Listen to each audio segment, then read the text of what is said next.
Museo Arqueológico de Sevilla se halla instalado en lo que fuera Palacio de Bellas Artes de la Exposición Iberoamericana, proyectado en 1911, y que desde el primer momento fue concebido como museo, actividad que lleva desarrollando durante la mayor parte de los 100 años que cuenta este edificio.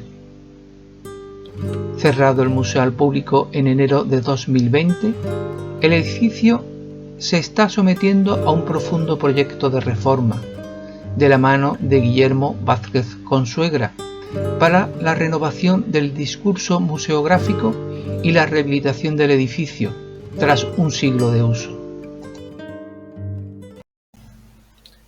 En el proyecto de Aníbal González de 1911, ganador del concurso de arquitectos para el emplazamiento de la entonces Exposición Hispanoamericana, situaba en el Huerto de Mariana el Stadium y los pabellones de Artes Decorativas y Bellas Artes, los únicos pabellones permanentes que se contemplaban en el mismo, dando las fachadas de ellos al Paseo de las Delicias. En 1912 se reforma este primitivo proyecto, trasladando el Stadium y reconfigurando el espacio que quedó con este cambio, con una gran plaza que llamó de honor, y en la que colocó 3 pabellones, el Real y los de Bellas Artes y Artes Decorativas, pabellón mudéjar, enfrentados entre sí, dando lugar más tarde a lo que conocemos como Plaza de América. Diseñado por Aníbal González y bautizado como Palacio de Bellas Artes o Renacimiento, fue el edificio más caro de esta plaza, con un presupuesto inicial de 500.000 pesetas,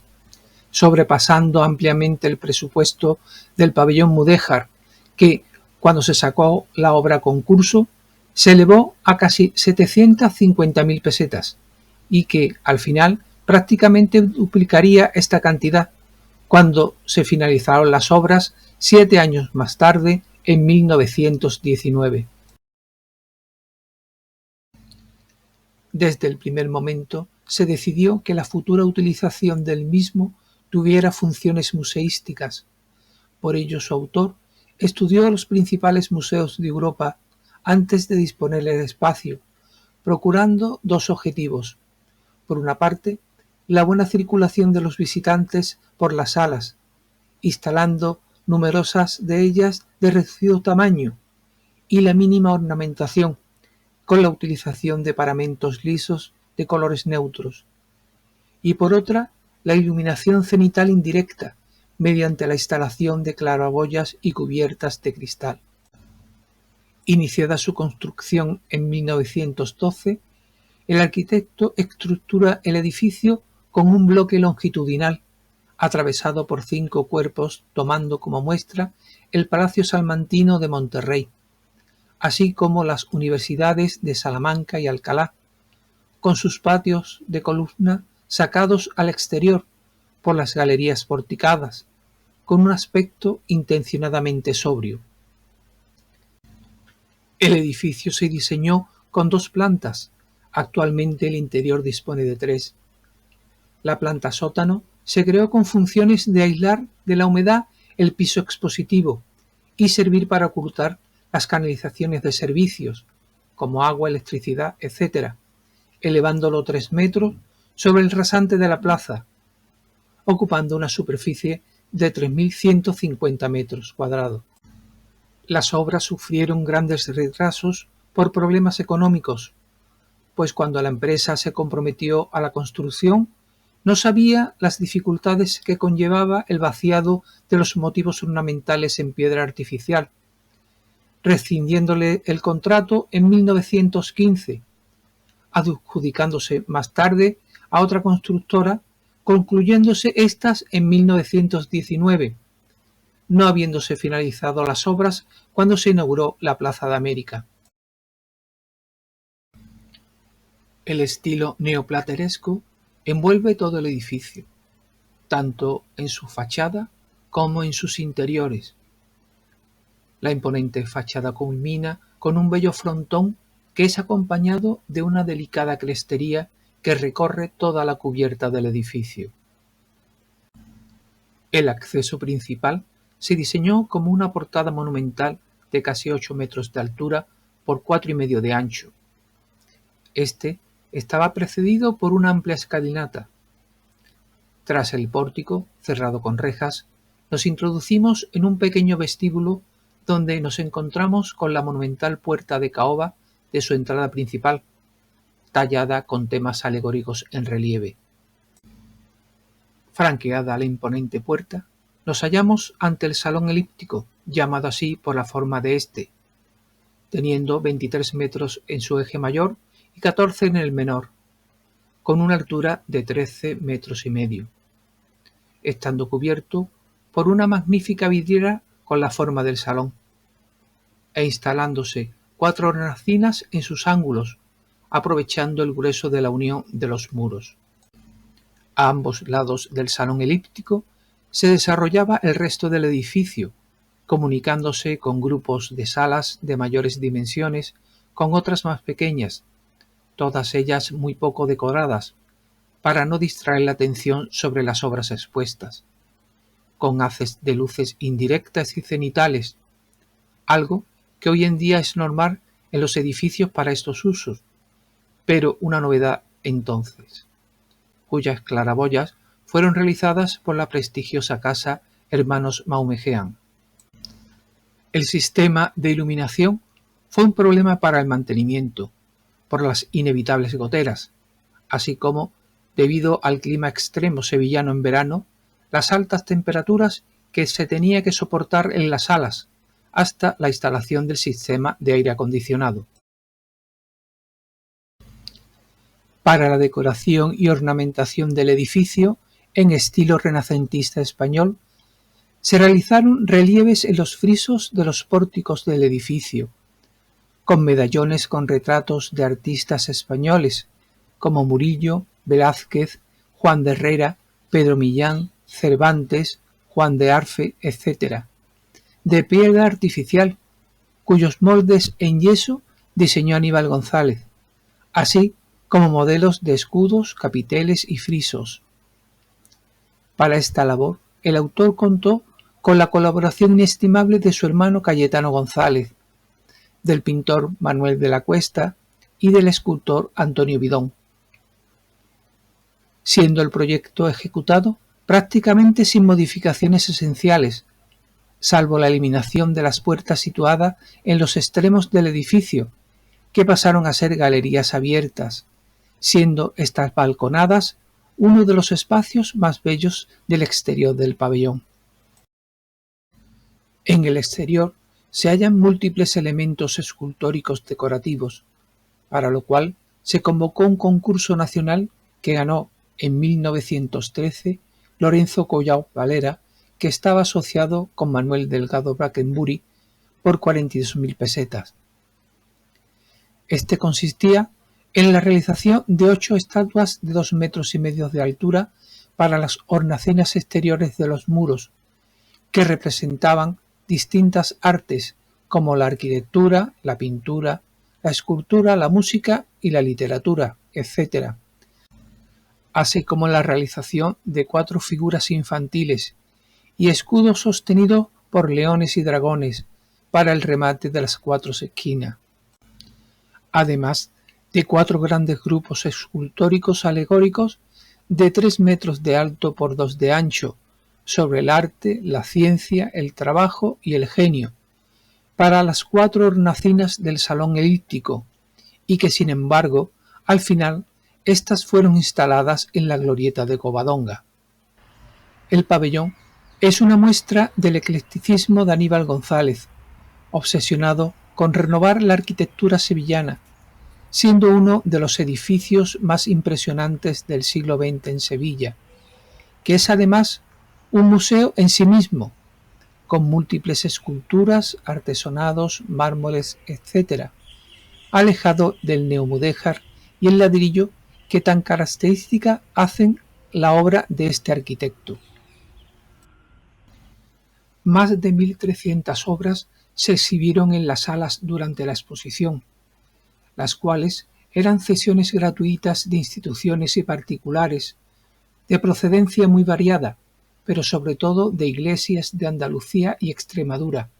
cuyo fondo se componía de pinturas, esculturas, muebles, orfebrería, ornamentos sagrados, armas, joyas y un largo etcétera. También la calidad era muy variada, siendo en su mayoría realmente valiosas, con autores como Rafael, Velázquez, Alejo Fernández, Tiziano, El Greco, Zurbarán, Caravaggio, Murillo, Valdés Leal, Goya, entre otros. La comisión encargada de la selección de las obras corrió a cargo del catedrático Francisco Murillo Herrera y su colaborador Diego Angulo Íñiguez. La instalación resultó abigarrada y sin orden cronológico por falta de espacio, distribuyéndose en 16 salas y 8 galerías, para lo cual estas últimas fueron acristaladas, siendo las paredes de las salas entonadas en colores verde, gris y rojo, dependiendo del tono de los zócalos. A continuación, realizaremos un breve recorrido por algunas de las salas.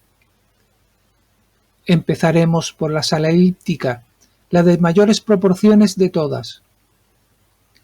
La parte central la ocupaba una monumental custodia procesional de plata cincelada de 4 cuerpos, procedente de la iglesia de San Miguel de Morón de la Frontera, obra de José Alexandre Ezquerra de 1764, considerada la más alta de España y la tercera en valor artístico, que fue destruida durante la Guerra Civil. Cubrían los muros unos tapices de la serie de la historia de Aquiles, realizado sobre cartones de Rubens en Bruselas, del Marqués de los Álamos del Guadalete, además de otros enviados por el Cabildo Catedral de Santiago y de Zaragoza, de antiguos episodios guerreros. Completaban la decoración muebles, vargueños y bustos y jarrones de mármol del Ayuntamiento de Sevilla. En 2 de las hornacinas se hallaban las esculturas de San Pablo y San Bartolomé, de José de Arce, de la Colegial de Jerez de la Frontera. La sala 2 estaba dedicada a las santas Justa y Rufina, patronas de la ciudad. En ella se exponían el magnífico cuadro pintado por Goya de la Catedral Hispalense, así como otros, como el de Murillo, del Museo Provincial Sevillano, y el de Juan de Espinal, que se encuentra en el Ayuntamiento, así como el entonces atribuido a Alejo Fernández, de la Real Parroquia de Santa Ana, y otros de distintos autores. La sala 3 estaba presidido por el magnífico tríptico de Santa Marina, acompañado por San Andrés y Santa Bárbara, de la iglesia de Santa María de Carmona. También se expuso el de la Virgen de la Rosa, procedente de la Real Parroquia de Santa Ana de Sevilla, atribuida ambas obras a Alejo Fernández. De la misma parroquia trianera también se podía ver una tabla de Pedro de Campaña, Santa Polonia, además de otras trabas flamencas e italianas. Contigua a esta sala se encontraba la sala quinta, donde se instaló una importante colección de pintura religiosa, sobre tabla de los siglos XVI y XVII, entre las cuales se podían contemplar una piedad de Luis de Morales, de la Catedral de Badajoz, rodeada de tablas flamencas de mediano formato. Otras obras expuestas fueron los funerales de San Alberto, de Francisco Pacheco, San Jerónimo, de Pedro de Campaña,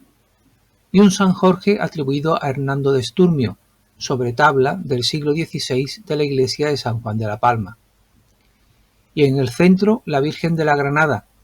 donde según la leyenda Cristóbal Colón estuvo toda una noche orando después de uno de sus viajes.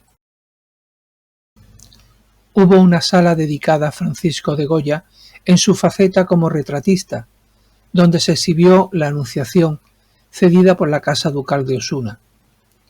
Y en otras salas se mostraban esculturas, retablos, tablas y óleos de distintas épocas y autores en un número considerable, además de ornamentos, mobiliario, todo ello de gran valor. En la sala 15 se mostraban exclusivamente objetos del tesoro de la Catedral de Toledo, como el célebre dosel del Tanto Monta, de los Reyes Católicos, así como ornamentos, libros, cantorales y tapices flamencos de la serie del Triunfo de la Eucaristía, además del Tránsito de Santa Leocadia, de Maella y un San Pedro del Greco. Una de las salas que despertó mayor curiosidad fue la denominada de María Regordosa, esposa del exmatador de toros Ricardo Torres Bombita, donde se expusieron trajes regionales montados sobre maniquíes de los siglos XVII y XVIII,